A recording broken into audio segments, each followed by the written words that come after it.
এই যে আয়নাঘর নিয়ে এত তেলেস্মাতি কারবার চলছে, তো আয়নাঘরটা কি? বা বাংলাদেশে আয়নাঘর এটা কি প্রথম?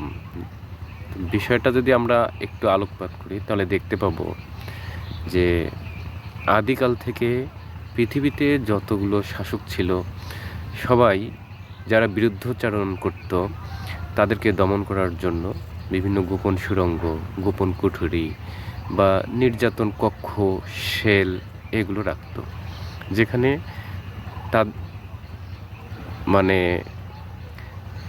যারাই শাসকের বিরোধিতা করতো তাদেরকে ধরে ধরে এই কুঠুরিগুলোতে রাখা হতো এবং নির্যাতন করা হতো।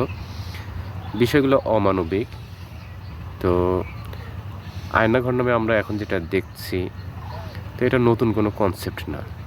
পৃথিবীর প্রতিটা দেশেই এখনও প্রতিটা শাসকেই এরকম আয়নাঘরের মতোই তারা তাদের নিজস্ব নামের এমন কুঠুরি রাখছে। তো এটা নতুন কিছু নয়।